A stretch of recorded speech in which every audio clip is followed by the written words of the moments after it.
Hi guys, at papaliguan ko nga si baby at share ko sa inyo yung skincare routine niya.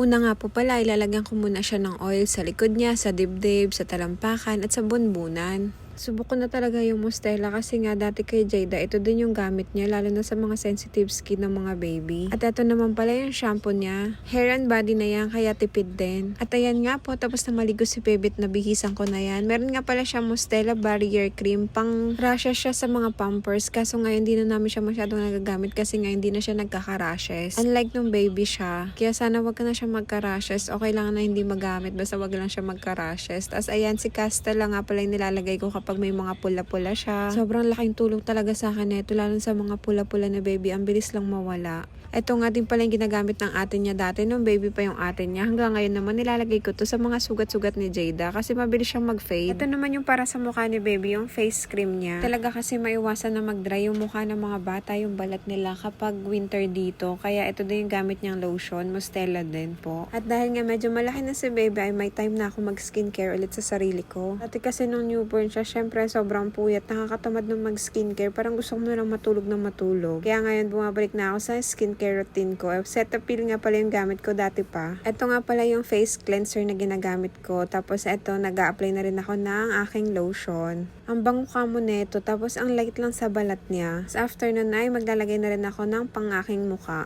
V2S nga pala yung gamit ko. Hindi ko alam kung tama yung bigkas ko. Sa Watson ko nga pala nabili yan. Yung maliit lang na ml nila. Tapos tinry ko lang siya kung maganda. Nahiyang naman yung balat ko. Tapos feeling ko nag-glow talaga yung mukha ko. Yung naging siya, shiny. Basta parang ang gaan sa pakiramdam. Kaso nga naubos ko na yung maliit na ml. Kaya eto, bumili ulit ako ng bago. Ang pag-a-apply ko nga po pala neto ay morning and night. Tapos eto nga dumating na yung order ko, sakto, walang-wala na talagang laman yung isa ko. Tapos medyo malaki nga pala yung binili ko, yung 120 ml na nila kasi mas nakakatipid ako doon. Ito nga pala yung napili ko ngayon skincare kasi nga 4-in-1 na siya. Meron na siyang toner, serum, tapos may lotion and cream. Unlike yung Cetaphil na gamit ko dati, yung isang set, ang dami pang mga orasyon-orasyon. Ito isang pahiran na lang. Direct apply ko na nga pala yun sa pisngi ko. Kahit isang drop lang ay makukover niya na yung half face mo, kaya okay lang yun. Then kapag umaga nga pala ay naglalagay ako ng sunscreen, yung Anessa, kahit nasa bahay lang ako kasi nasa attic kami, grabe pa rin yung araw. At tignan nyo naman yung anak ko, matatangkaran na ako. Malit lang kasi akong tao. Sa Pinas nga, 150 cm ako. Pagdating ko ng Taiwan, naging 153 cm ako. Diba? Tumakad akong konti.